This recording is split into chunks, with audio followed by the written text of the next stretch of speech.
Okay, so get this, listeners. Our deep dive today, it's about the SS Ourang Medan. A Dutch freighter vanished in 1947, supposedly at least. Vanished, well, maybe not the right word. The story's way weirder than just a missing ship. Oh, the Ourang Medan. A real classic maritime mystery. Just won't fade away, will it? And the stuff you sent me shows how much it still grabs people, even decades later. All right, so picture this. Strait of Malacca, June 1947. Bunch of ships picking up a distress call, but this isn't your usual help we're sinking. This is nightmare fuel. And think about that location. Oh. Strait of Malacca. Bustling shipping lane, not some deserted ocean backwater. Yeah. Ship vanishing there. Yeah. And in such a bizarre way. It makes it extra creepy. Right, and the distress call, just chillin'. First message. All officers, including the captain, are dead. Possibly the whole crew is dead. Can you imagine hearing that? Out on the open ocean. Ugh, just the thought sends shivers down your spine. And the way it's phrased. Officers mentioned first. That's odd, right? Usually it's the crew sending out a distress signal, not the officers. Exactly. Then, after that message, garbled Morse code. Almost like someone's trying desperately to explain, but they can't. That part always gets me. So human, you know? Someone's terrified, trying to communicate, but something's stopping them. What could it be? And then, the last transmission. I die. Silence. Just gone. I die. Haunting, isn't it? Simple, but so final. The ships that heard the call, they jumped into action. Figured out where the Ourang Medan should be and raced there. First one to arrive. The Silver Star, an American merchant ship. And that's key. The Silver Star getting there first. They're our main source for what happened next. Without them, the Ourang Medan could have been just another sea story lost to time. Absolutely. So they find the Ourang Medan drifting seemingly fine on calm water, no damage, no signs of a fight. But when they boarded, well, that's where things get really messed up. It's like walking into a nightmare, frozen in time. The crew of the Silver Star, they found the entire Ourang Medan crew dead, all over the ship. But it wasn't just being dead, it was the way they were dead. Yeah, I was just going to say their faces. Pure terror. Eyes wide open, mouths hanging open, like they saw something so horrible right before dying. And it wasn't just the people.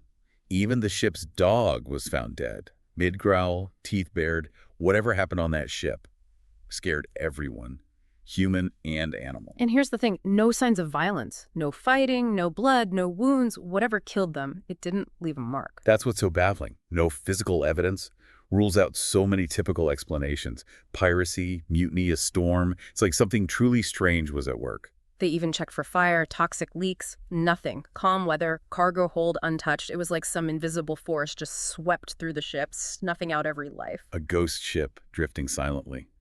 The dead crew, a terrifying reminder of some unknown event. I can only imagine what the Silver Star crew felt, stumbling onto something so inexplicable. So they find this ghost ship, crew dead in the creepiest way imaginable. What do they do? Well, they decided to tow the Ourang Medan back to port.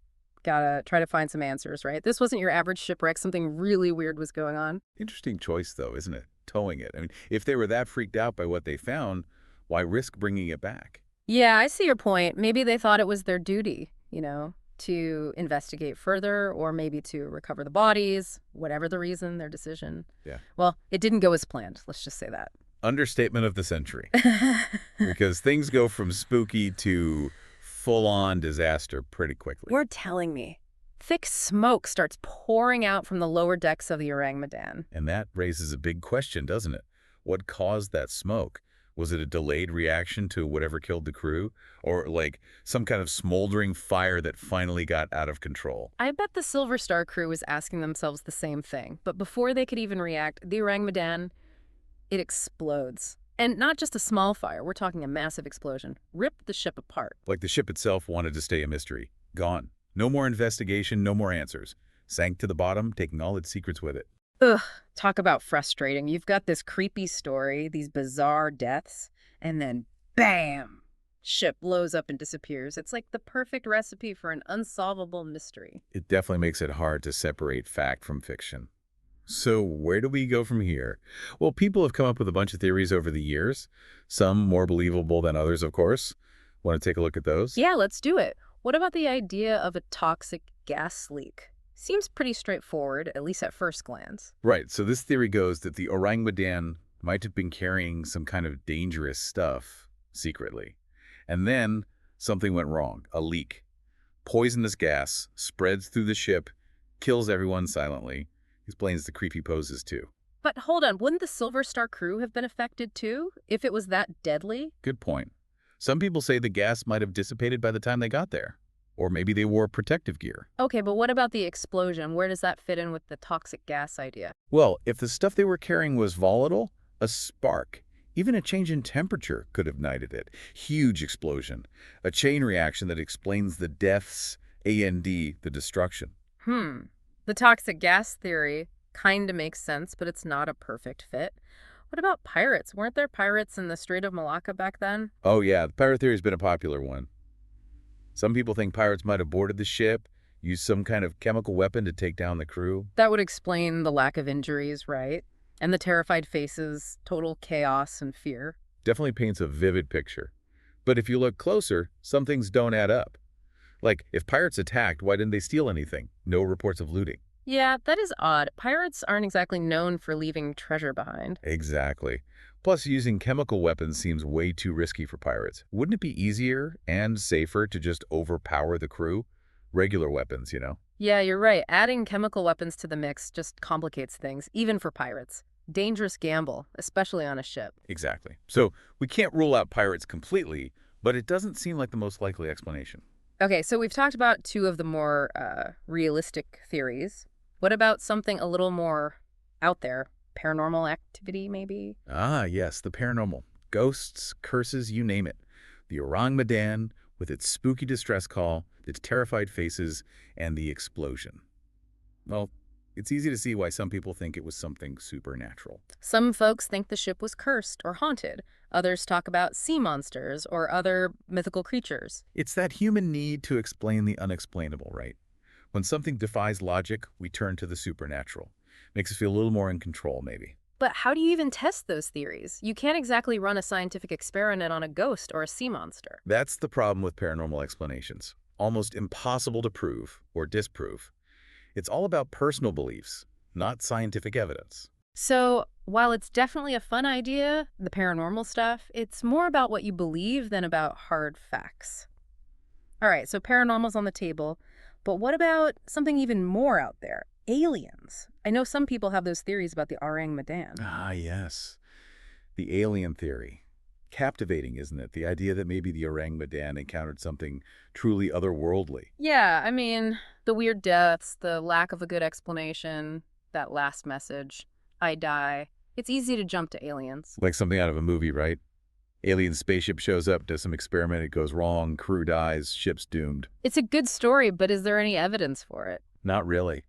Just like the paranormal stuff, there's no physical proof, no reliable witnesses, pure speculation. So while it's fun to imagine the Ourang Medan crew meeting aliens, it's probably not what happened. Probably not. But it's a fun thought, right? Definitely. Okay, so we've looked at a bunch of theories, some more believable than others, but there's one more perspective we got to consider, one that often gets overlooked. The skeptics. The skeptics. Important to have them around, right? They remind us to think critically, not just jump to the wildest conclusions. Exactly.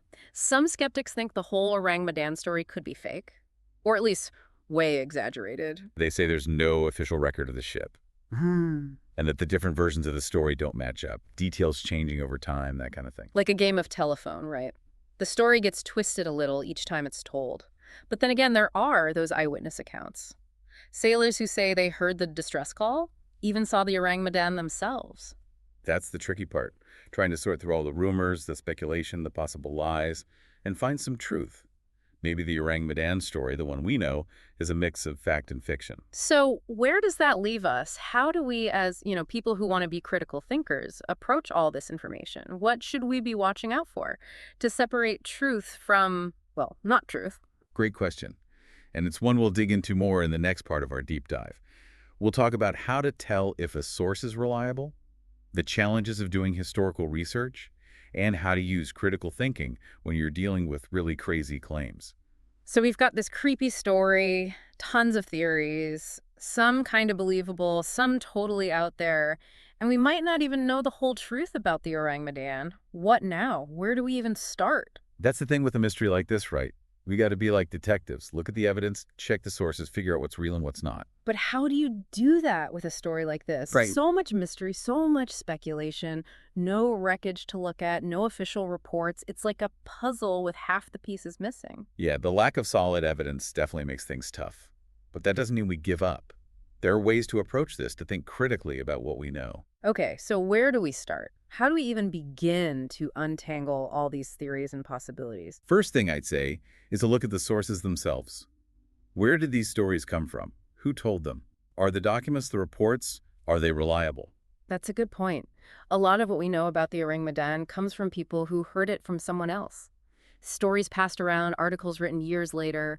It's like that game of telephone. The message changes each time. Exactly. So we have to think about whether things got twisted or exaggerated over time.